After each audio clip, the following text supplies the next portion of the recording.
pull up this clip here from Carl Higbie. Women cheering for Sharia law in New York City. Okay, but don't complain to me about women's rights ever again. Let's play the clip and see what this is about. Sharia law starts now. Absolutely. Zohran Mamdani, Islamic Caliphate, our brother in Islam, Islamic Caliphate of New York starts today, baby. God, there is just something so electric, so satisfying about knowing that my MAGA parents, wherever they are probably having a horrible night tonight. Oh, I literally just got goosebumps thinking about it. Like, they are in such a bad mood, probably, about the fact that Zohran just won and Prop 50 is gonna pass. Like, wow. God, I'm sorry. It just makes me feel good that my MAGA parents are probably upset right now. When the day starts with Dick Cheney being dead, it ends with Mamdani winning. Oh, yes. Oh. They seem so angry, these poor ladies. All right, that's it. Repeal the 19th. No, I'm kidding. They just don't seem happy, man. The Sharia law is great. Everyone should agree with those women, and if I'm for it. Sounds like they're trolling. Yeah, of course. Yeah. Because otherwise, I would just say, let's start with you can't vote. Okay, Sharia law, agreed. Let's begin with phase 1. You don't get to vote. Phase 2, don't go outside and don't drive. You're not allowed to leave the house without a... Let's go ahead and cover your face. Yeah. So safe driving. I gotta have a talk with your husband. Would be like paradise, you know? But it also says something too. That second clip, this woman, she's gone viral for a bunch of stupid things. She doesn't actually know or care what Zohran's going to do. No. She wants people to suffer. Yeah. We actually just did a culture war show this morning with Father Ripperger about exorcism and demons.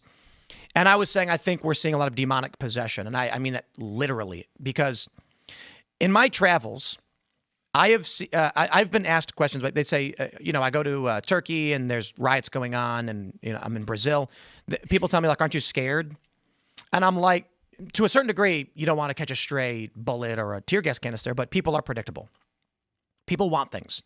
If you understand what they're trying to do or trying to get, then you don't really have that much to worry about.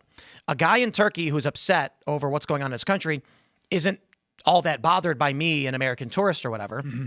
Their motivations are money, resources, family, etc. However, what I've started seeing is behavior. This is the lowest level of it, to be fair. Yeah. But her statement and celebration does nothing to benefit the human condition. No, she's a narcissistic sociopath. That's who she is. But so many people have become this. You can be. So the issue that I see, even evil is predictable. Or I should say, typically. Yeah, I hear it. Well, so evil is a good way. I had an acting teacher who said, if you're going to play Stalin or Hitler, you don't play him as a monster. You play him as a man trying to solve a problem.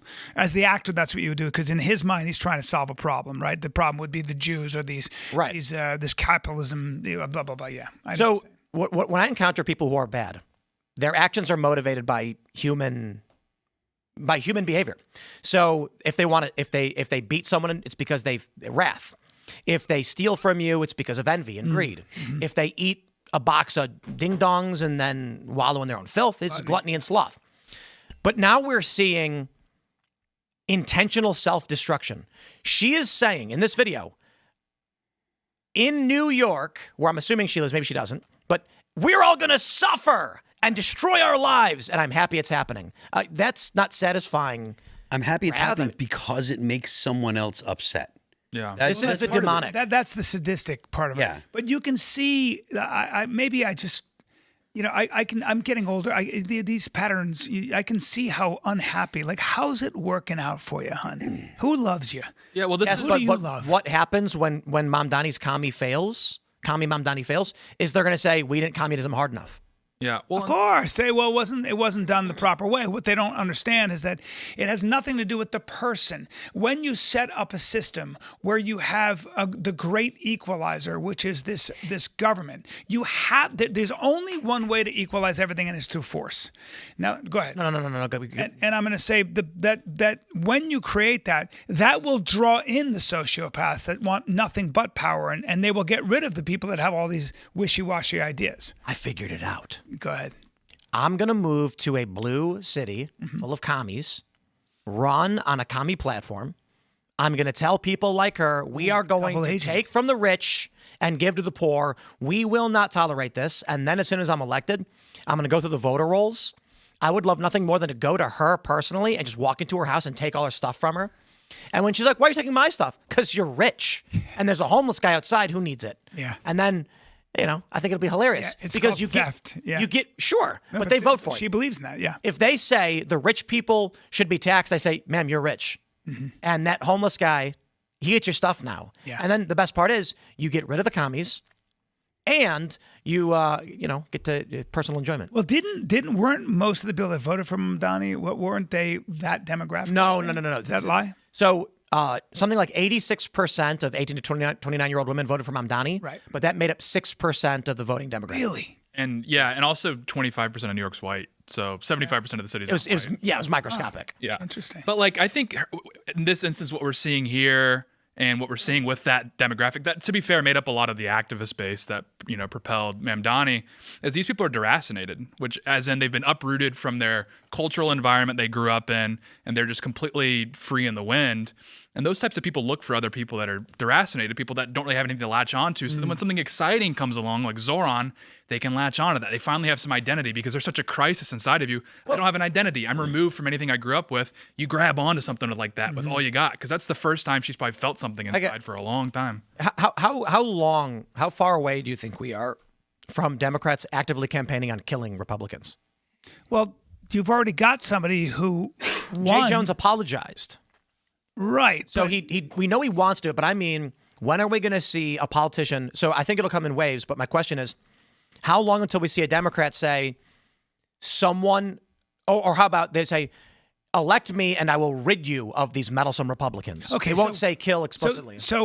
I hope it doesn't come to that, because as I always say, the conservatives, if the liberals want to actually do this with conservatives, it's such a bad idea for them. Every time I hear somebody talking about violent upheaval and revolution, I promise you, I can look at them. They've never done a contact sport, much less done anything with a gun or a knife. The conservatives I know shoot real straight. And they are very familiar with the world of violence, which is why they never talk about it. Because if you let those dogs slip, it's going to get anyone who studied Civil War and anyone who's lived through a Civil War will tell you it is the worst idea you can imagine.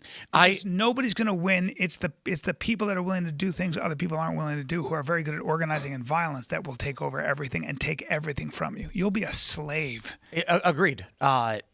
However, I hear from a lot of conservatives like, oh, bring on the Civil War because we're going to crush them, we're going to win. Stupid.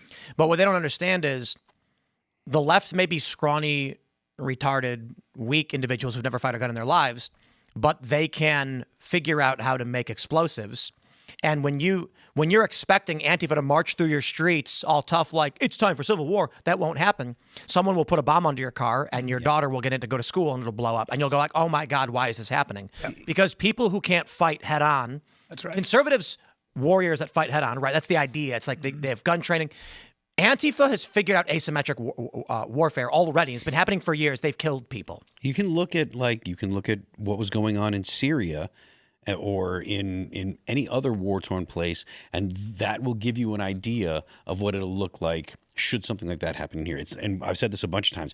A civil war in the United States will not be, battalions taking the field of battle. It will be your cousin being found in a landfill with his hands tied together with piano wire, swollen up like Mickey Mouse hands, with drill holes in his thighs. Like that kind of stuff. It'll be bombs going off and kids getting killed. It would not be a situation where like, there's the enemy, I can attack them. Right. It will be more like be like the troubles. Individual kind of like political violence. Think about Jay Jones. He said he wanted his opponent's children shot and dying in the arms of their mother to change her views. These are people who are not telling you that they're going to form a faction, raise a flag, march to the city and say, we are asserting new governance. These are people that are telling you, we may not fight as well as you, but we will cause you such extreme suffering you will beg us to stop. So what are the scenarios proposed by these people? It's not going to be that you amass your buddies in your neighborhood watch form a militia and work with the government to stop roving bands of Antifa taking over cities. As I already mentioned, it's going to be one Antifa guy going into a school and shooting 12 children as they pray and then saying, the war ends when you decide, but this won't stop until then. Like and that's a scenario we've already seen. Right. There will be targeted assassinations. It will be asymmetric because they are weak, but conservatives want to be left alone. And they will say, they're law-abiding for the most part, aren't they? And the left is doing this now. They are saying, we'll leave you alone if you give up. And Republicans are going, why won't they leave us alone? Right. Yeah, it does tap into my darker side. I just can't stand those kinds of people. Yeah. I want to. You do tend to chomp at the bit a little bit. It's like, well, the Jay Jones election was insane. Bring him up. Just bring up a picture of this fucking guy. Just take a look at him. Fucking guy.